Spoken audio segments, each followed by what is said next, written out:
day, dear chess lovers, and welcome to another chess episode where we're going to take a look at a blindfold game played by the pride and sorrow of chess, by the legendary American chess player Paul Morphy. His opponent is P.E. Bonford, whose full name is probably Pierre-Emile Bonford. And the game was played in 1858 in New Orleans during a 6-board blindfold simul.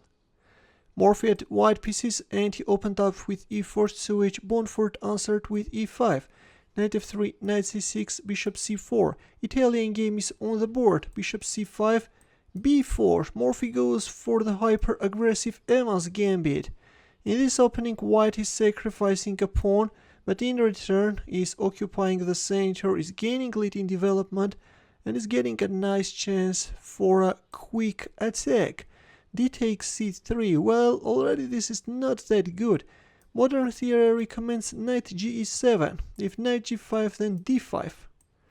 This is how the theoretical line goes, but in the game we see d takes c3. Bishop goes on a3. In Evans Gambit, this is where the dark squared bishops belong. Usually white is putting the bishop on this a3 f8 diagonal, from where it is starting to create problems for his opponent, and this time we see queen b3 hitting on f7. Knight h6, knight takes c3, bishop takes c3.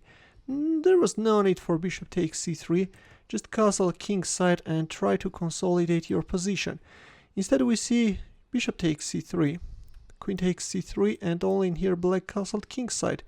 Rook ad1, knight g4. The knight on h6 was placed very awkwardly and black is activating it. Knight takes e5, bishop e2. So at this point black has two extra pawns, but in return white has a nice bishop pair, well placed pieces, and this is something which gives white compensation.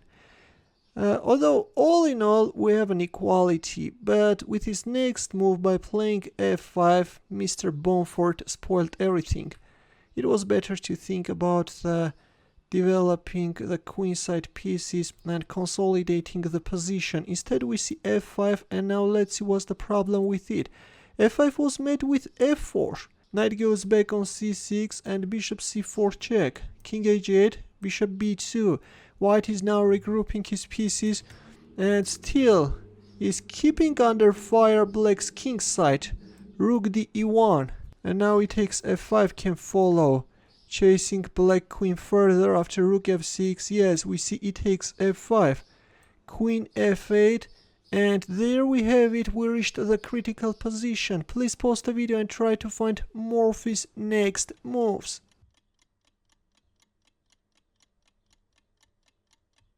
Ready? Well, turns out that everything is ready for the final blow, and Morphy goes for it. Morphy goes for rook e8. How do you like this beauty, guys? Let's not forget that this was a blindfold simul, but Morphy sees the board very clearly.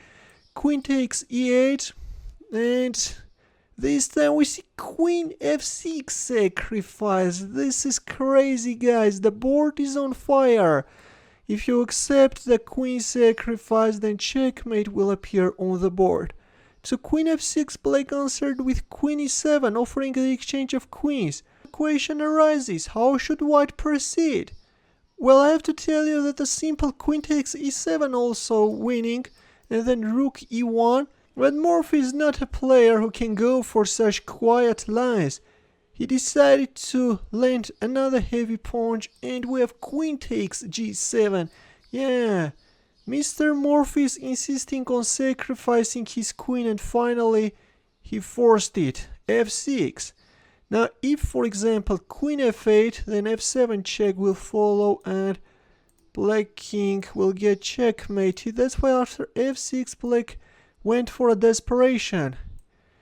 Played queen takes g2 and then bishop takes h3, activated the rook, covered the 8th rank, and then played h5, but resigned after rook g1. So the point of bishop takes h3 was to stop this pawn, right? Now if h5 at this point, then f7, f8 can follow. That's why we see bishop takes h3, but even this can't help black. Yeah, after rook g1. Rook g1 is actually a very precise move, as well as f7, both lead to forced mate in 8. And the idea of rook g1 is then to play rook g5 and come after this pawn and announce a checkmate. A very, very brutal attacking game by Paul Morphy, which I hope that you enjoyed greatly. This is a game where Morphy successfully demonstrated how powerful can be bishops when they are occupying open diagonals and are eyeballing at opponent's king. In the end, a chess puzzle for you where the task is to win with the black pieces. As usual, we'll wait for your answer in the comment section. Thanks for watching, we'll see you in my next video. Take care.